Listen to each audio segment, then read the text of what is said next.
Okay, looks like we're live. Okay. I was trying to figure out how to do this on my computer because I wanted to look at some current event stuff today. But I think that's punching above my weight right now in terms of the tech. So welcome. This is the Composite Season 1, Episode 2. And I am Deanne Battle. And it is Friday. And we're chilling. All right. It's going to be pretty low key. Now, for those of you that are new, if you're just kind of scrolling past this, essentially, I was commuting to work and, my mom and I were talking like a week or two ago, and she was like, if you ever thought about starting a show, you could do reaction videos and different things. And I was like, well, I don't know what I would talk about, right? And, then it occurred to me, I was like, oh, well, there's a writer's strike happening now, and not that anybody in particular would be interested, but maybe people that I'm friends with might want to see some content since they can't see Jimmy Kimmel or whoever. So I was like, okay, yeah, I mean, I could rock with that. And so the idea was for me to be in that 11:35 p.m. Eastern Standard Time time slot. Yeah, that shit did not work out. I had one episode, and then I'm a teacher by trade, and it's a little late, and I'm a little old, but we'll see what happens. So I'll either try to struggle through at that time period, like right now, or what I'll do is maybe film content earlier in the day and show it at that time. I don't know. We'll figure it out. But I'm here. The show is going on. So let me see here. Yes, I should probably let people know I am live. So many social media sites. Okay.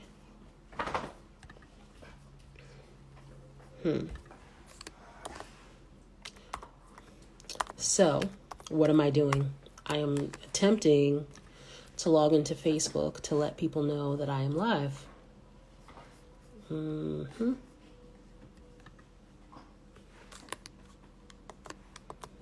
The Composite.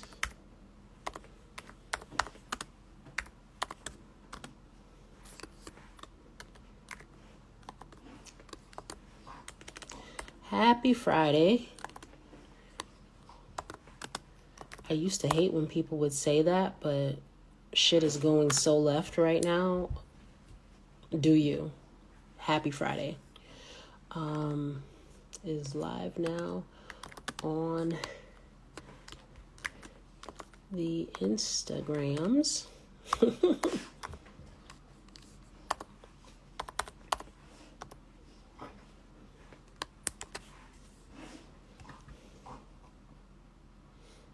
Alrighty.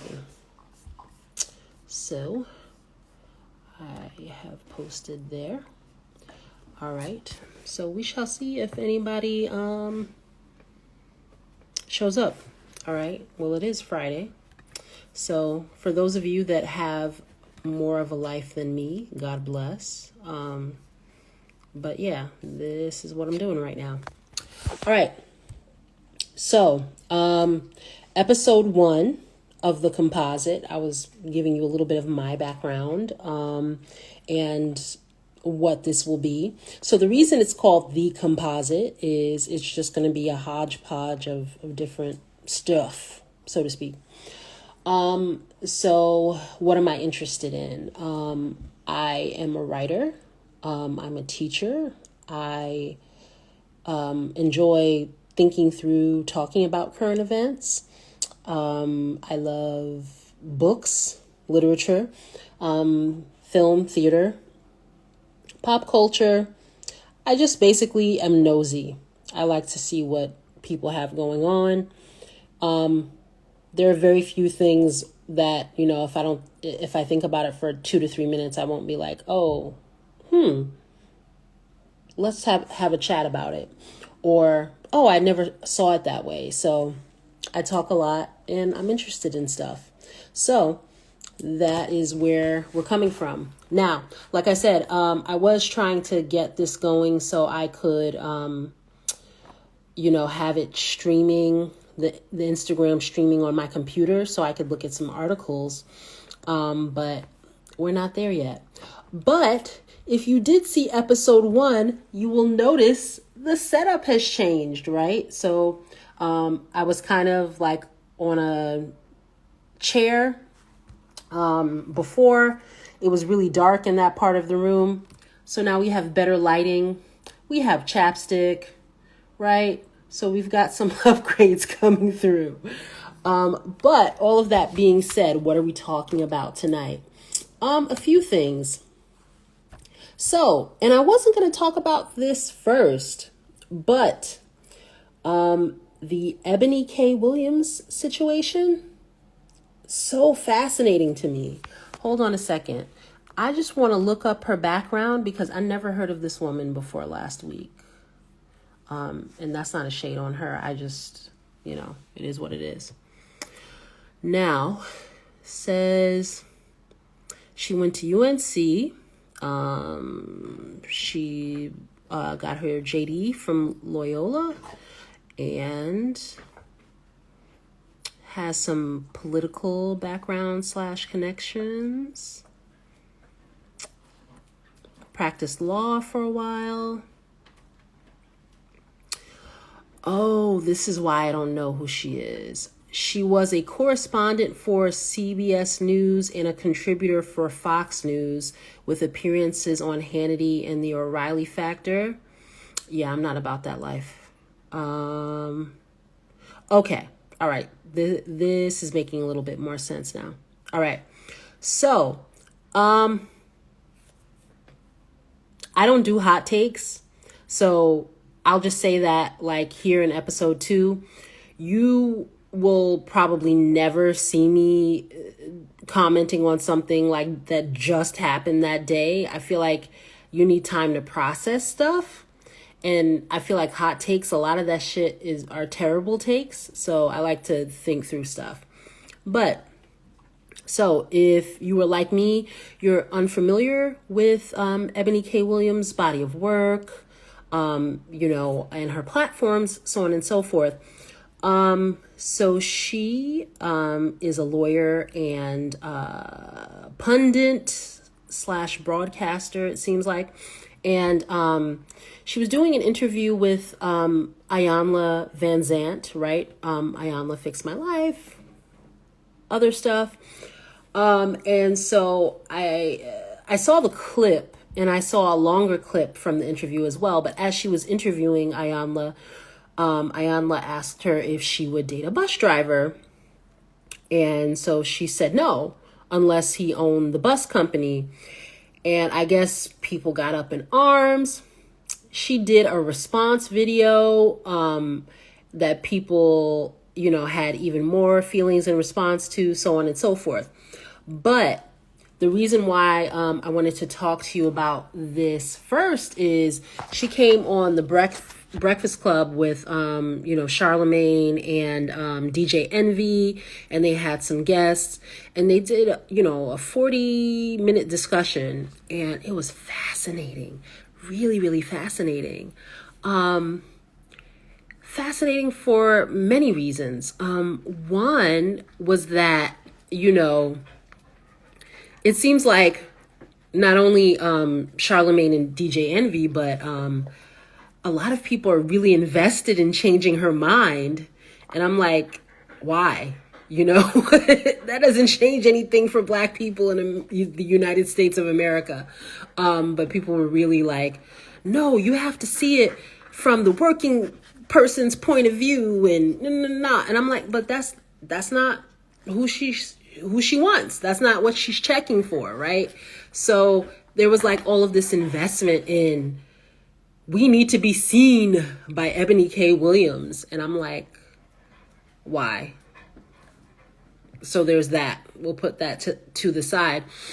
But the other thing that was fascinating is, so when she was talking about like these blue collar jobs, like being a bus driver or, driving a truck or, being a first responder, so on and so forth. She was using words like average, mediocre, and what was the other one? Average, mediocre, whatever. But basically like, okay, run of the mill.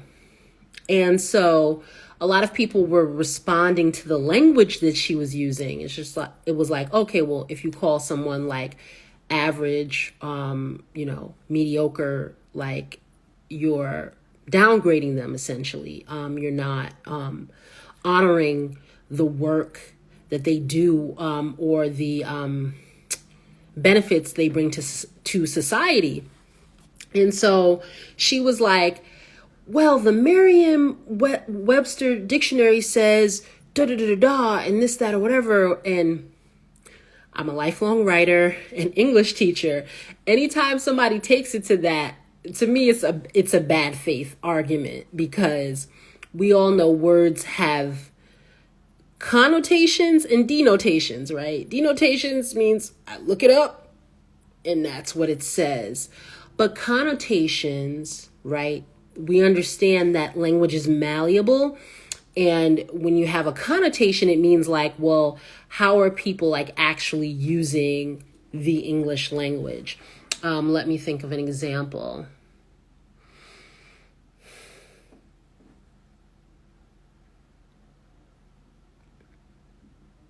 Not the best example, but the word interesting. Okay. So if you're having a conversation with someone and they say interesting, at this point in 2023, it means it's actually not interesting, right? The only exception would be if someone's like interesting, right? And they give you body language and they give you vocal cues that let you as a listener, or let you as someone who's seeing them, let you understand that they are actually being earnest. But if someone in a text message or an email or just in general conversation says interesting, you're like, oh, they don't give a shit, right? And so again, connotation, denotation. So she knows that when she's using words such as mediocre or average, so on and so forth, that yes, it means, right, kind of like a median, middling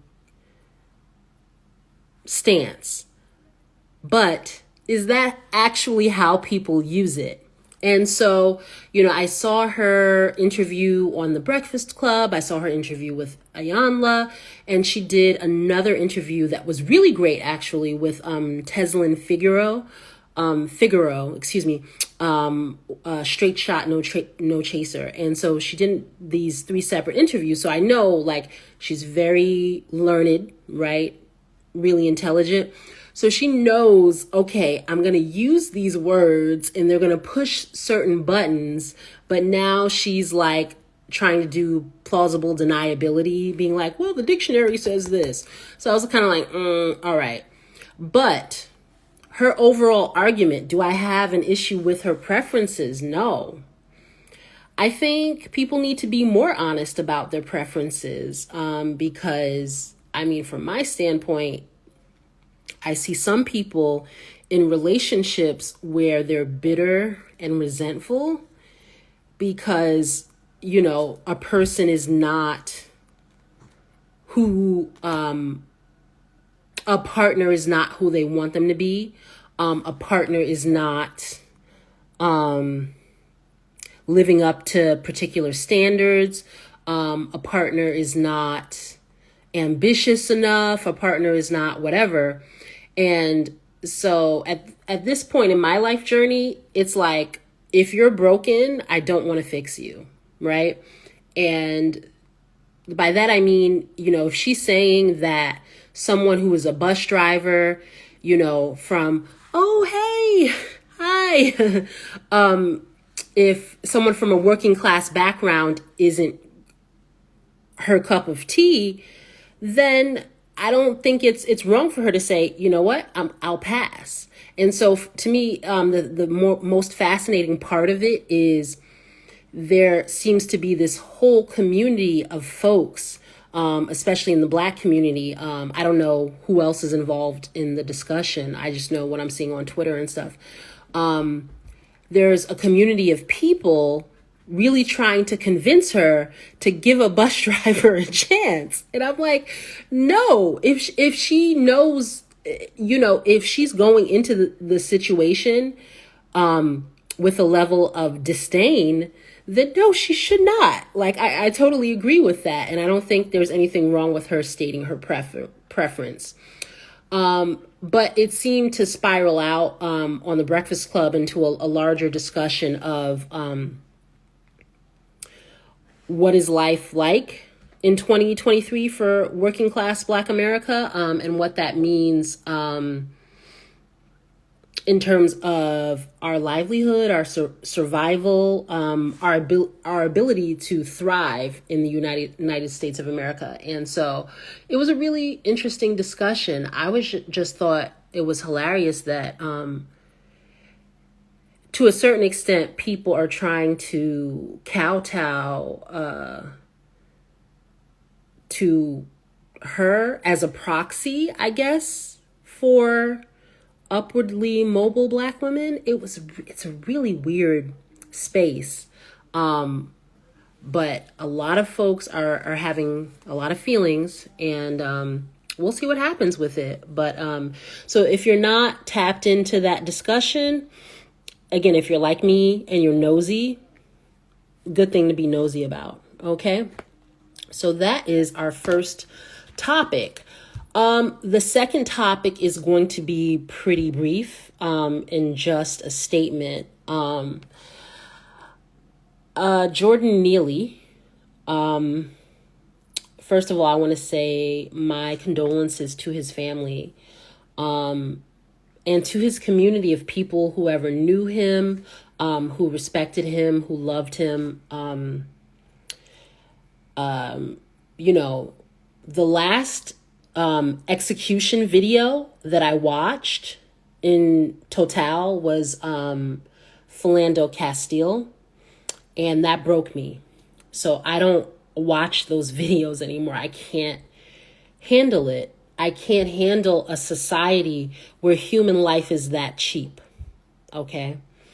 And so, I didn't watch the video. I did see the pictures because I have this thing here, this device here. I have a phone. And so because I have a phone, if you open up an app, you're just going to see what's there. And so I did see the photos.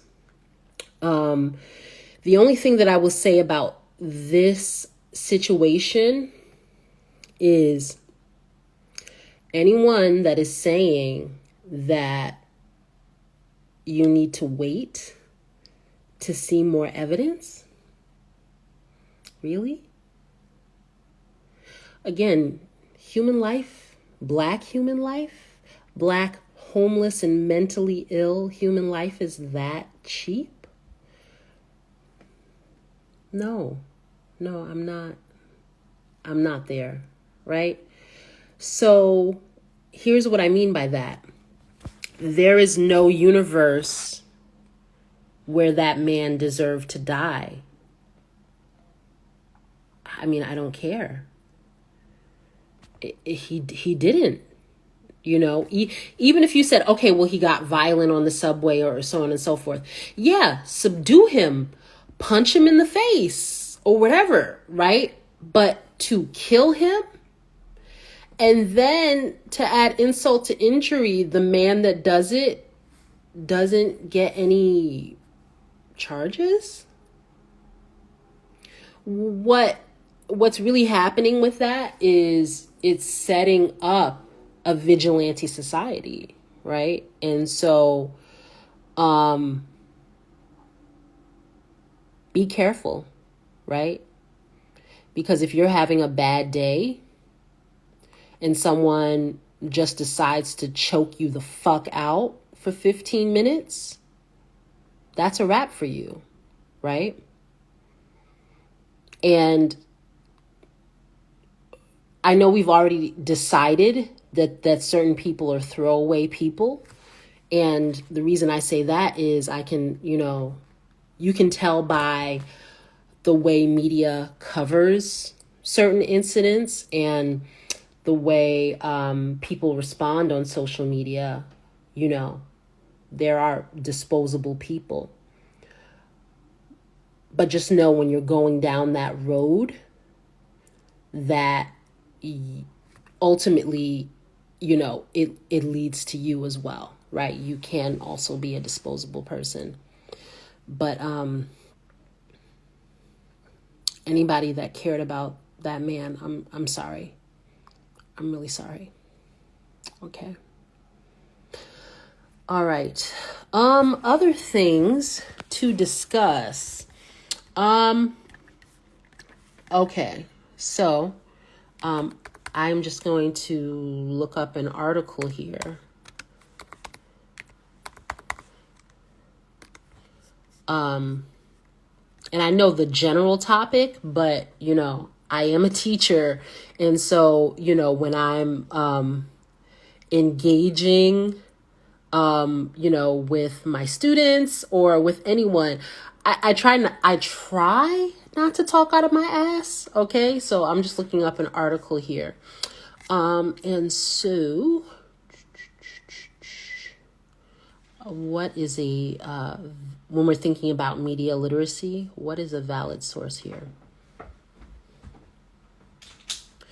Okay, we'll just go with CBS News. If I see any potholes in the article, then we'll pause. All right, so for those of you that don't know, they're changing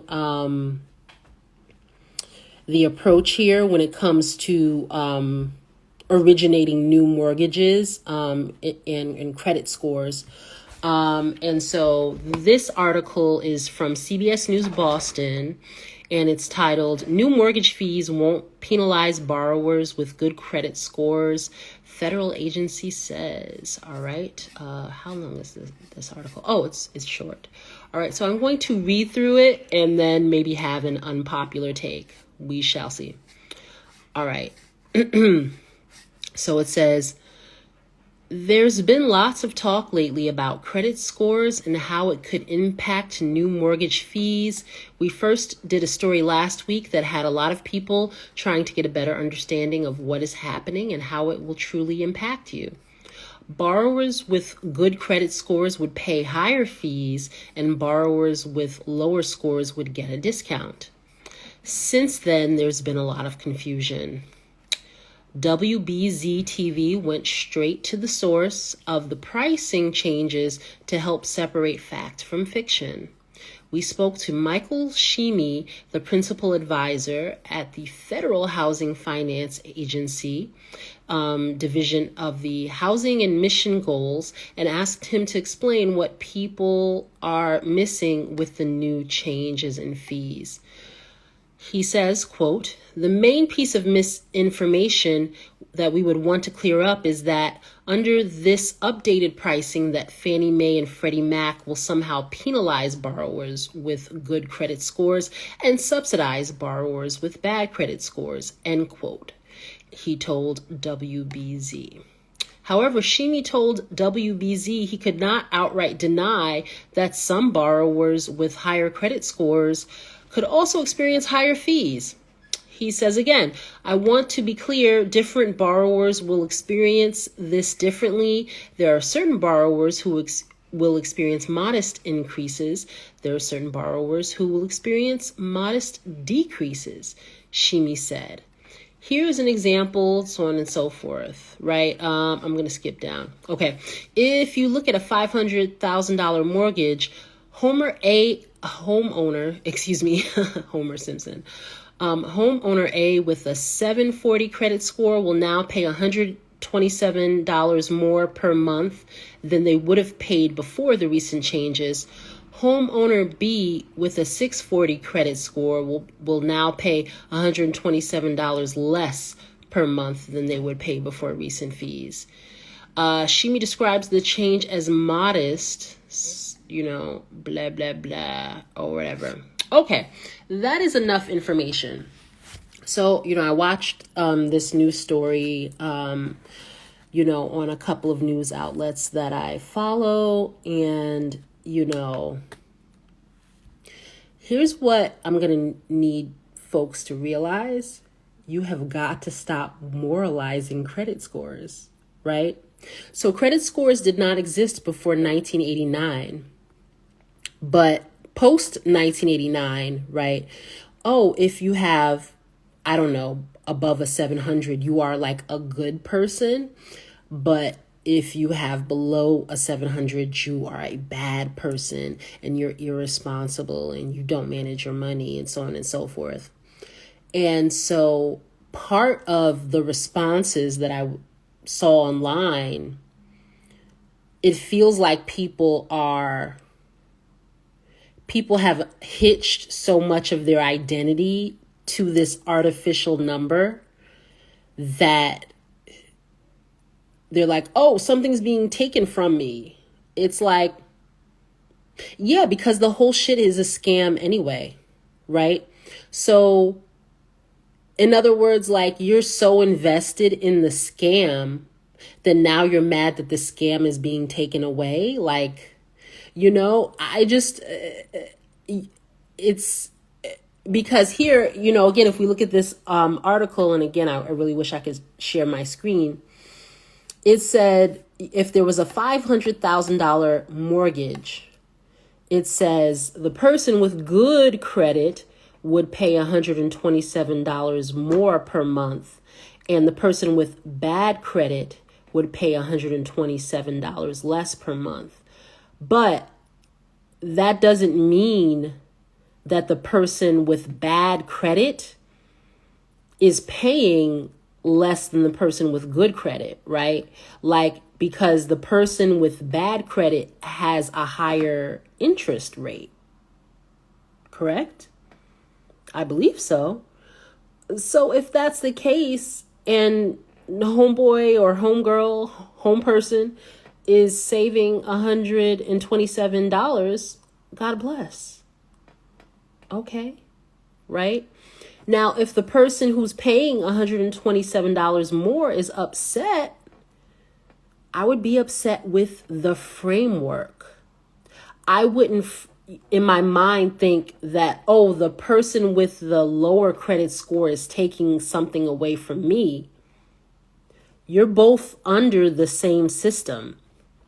The same thing with student loans. Like, so many people that have finished paying their student loans, when the Biden administration was like, oh, we want to try to find a way to, give people loan forgiveness or partial loan forgiveness. People are like, well, I worked hard and I paid my loans. Yeah. Awesome. Good for you. But to moralize it in the sense of, because I did this thing, if somebody doesn't do the exact same thing that I do, that it's a moral failing or some sort of injustice, when in actuality, the question we should be asking is, why is it so damn expensive to get educated in the United States of America? Right? So there's that. Or,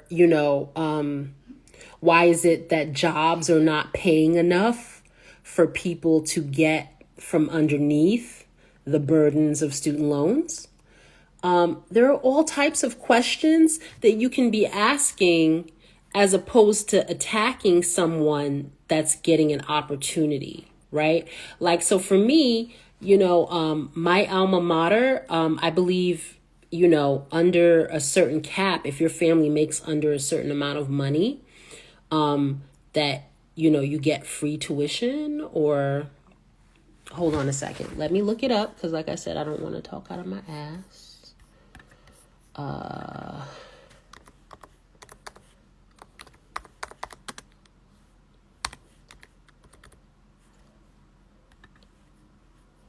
So, what?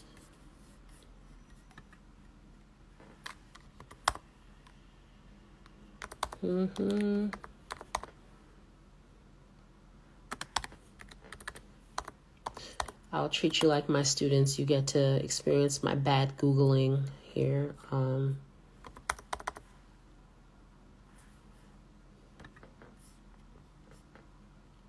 Okay, yes. So it says scholarship covers full tuition for students from families with total income of $125,000 or less, so on and so forth. Okay, so I would have gone to school for free, right? I wouldn't have had any loans as an undergraduate. But that doesn't mean that the kids in there now shouldn't get it. You know what I mean? Like, I'm not going to stop them prospering and them thriving. It's, a lot of this stuff, when I'm thinking about the Ebony K. Williams controversy and this credit score issue, and then banking failures, which, I might touch on in the next few minutes. You're taking an issue with our economic system and how it is skewed and how it harms some people and unjustly benefits other people. And rather than look at the framework,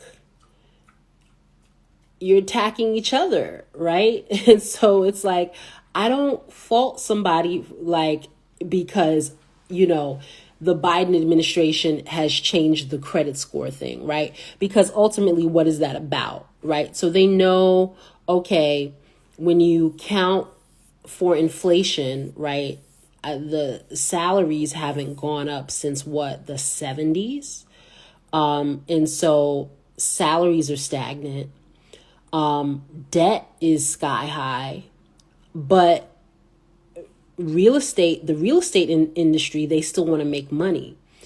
This is not about giving, quote unquote, a handout to people with bad credit scores. This is about him working with the donor class so they can ensure, right, that they still have, more suckers in the ring and that they can keep, getting more money in. And, from my estimation, again, I'm,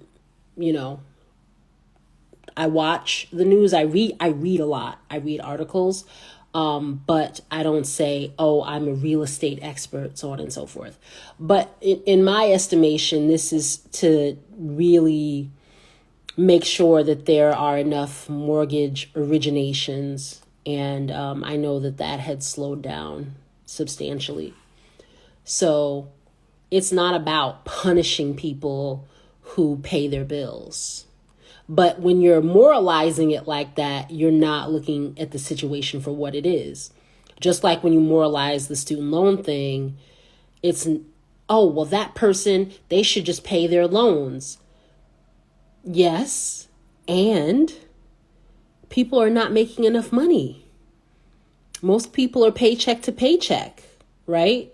So if you're good with your money, hey, great for you. You figured it out, or, you working the system, bravo. But it doesn't mean that everyone's going to be good at that thing. Just like, hey, if you're a great parent and your kid is well adjusted, that's awesome. But we know that is not the case for everyone, right? And so just making space for the fact that I would argue our current economic system affects a majority of us negatively. And so taking that negativity and turning it on someone else less productive, I think. Just a thought. All right. So bank failures. Let's see.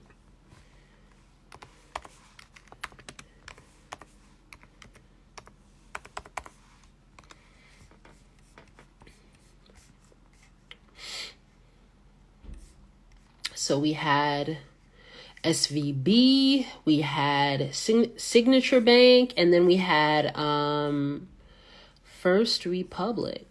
The block is hot, y'all. The block is very hot. So that's 3 since March. I mean, the only thing that I'll say about that, not in a conspiratorial sort of way, but just, the powers that be, where do they really think this is going, right? Because you want to use AI to replace a lot of people in their jobs, right? So that will have a bunch of people that are out of work. Excuse me. A lot of people out of work. You want to gamble with people's money so people won't have their 401ks. They'll lose their money from the bank, so on and so forth. Like, I mean, the only thing that I can think is like, I mean, you're not going to be happy until people show up with the pitchforks. Because, I mean, we already did this shit in 2008, right? So it's very clear. And I used to listen to podcasts from a gentleman named Michael C. Rupert. And he wrote this book called Crossing the Rubicon. And the funny thing about that book is I tried to read it twice. And each time I stopped, it was just because it was too much. I was just kind of like, oh my God, are things really this quote unquote rigged, or are things this bad? I really felt like I had no agency as I was reading the book. So that was the only reason why I stopped. But, everything was cited, which I appreciated. And then that took me down, several rabbit holes. But yeah, I was like, I just didn't want to keep absorbing that stuff and be super bitter. I might give it a shot again. But one thing that Michael C. Rupert would talk about is, what does it mean, right, when you're trying to have an infinite system of capitalism on a finite planet. So I don't know if he's the first person to say that or if he got it from someone else, but this banking situation, I'm like, yeah, it's a finite system. And it's a finite planet, and the infinite nature of what people are trying to do, like, more money for what? Wonk wonk. All right. Oh, and this is an interesting article here in the Googles from Bloomberg.com. And the title says, bank failures are tightening credit, says Davidson Kempner's Yosiloff.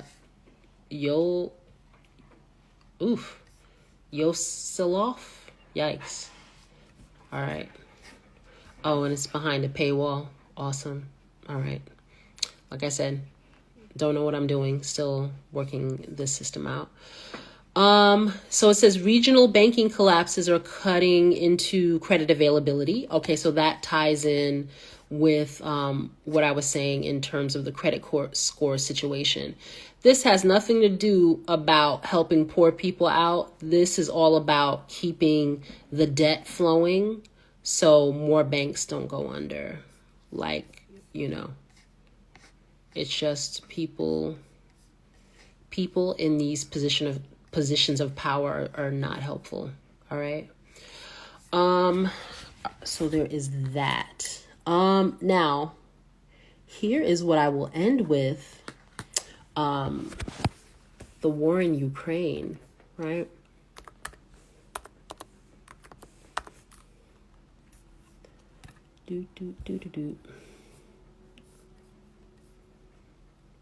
So Russia was like, yeah, you all flew a drone over the Kremlin. That's fucked up. We need to retaliate. And then I think they sent a drone to Ukraine. Hold on a second. This is The Guardian.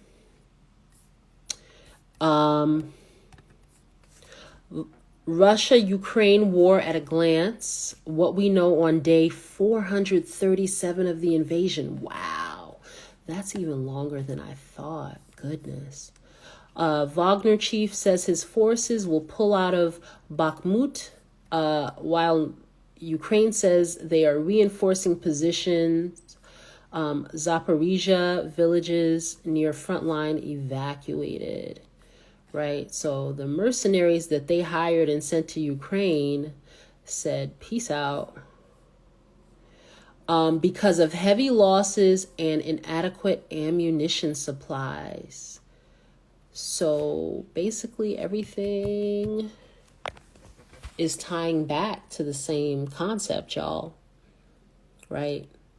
Ebony K. Williams is upset because she's like, listen, from an economic standpoint, from a socioeconomic standpoint / well-being standpoint, Black people need to stop, right, accepting being in the working class. Like, they need to do more about that.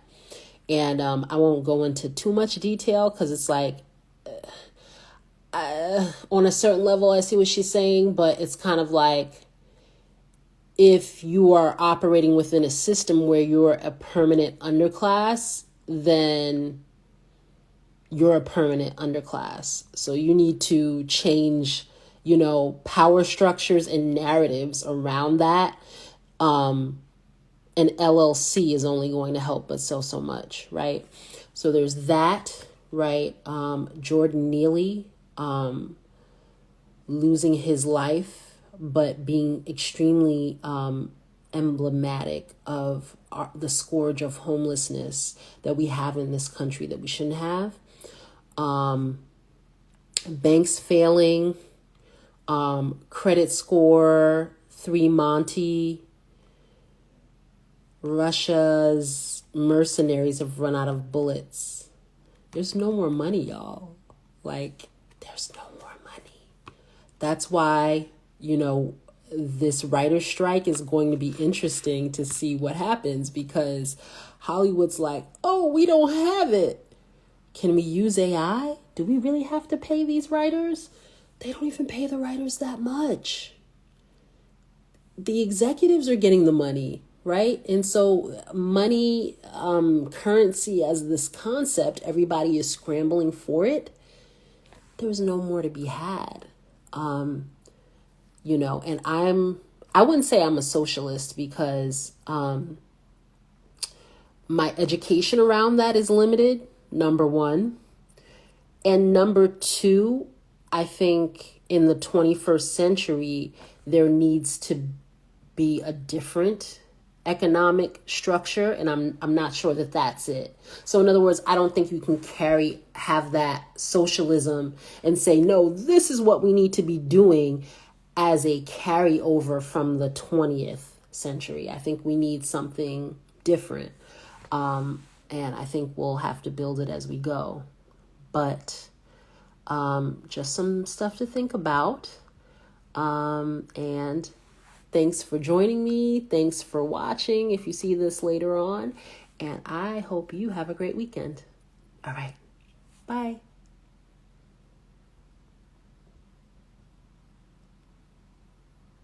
Oh, that is anticlimactic. How do I end this thing? Okay. Now, really, bye.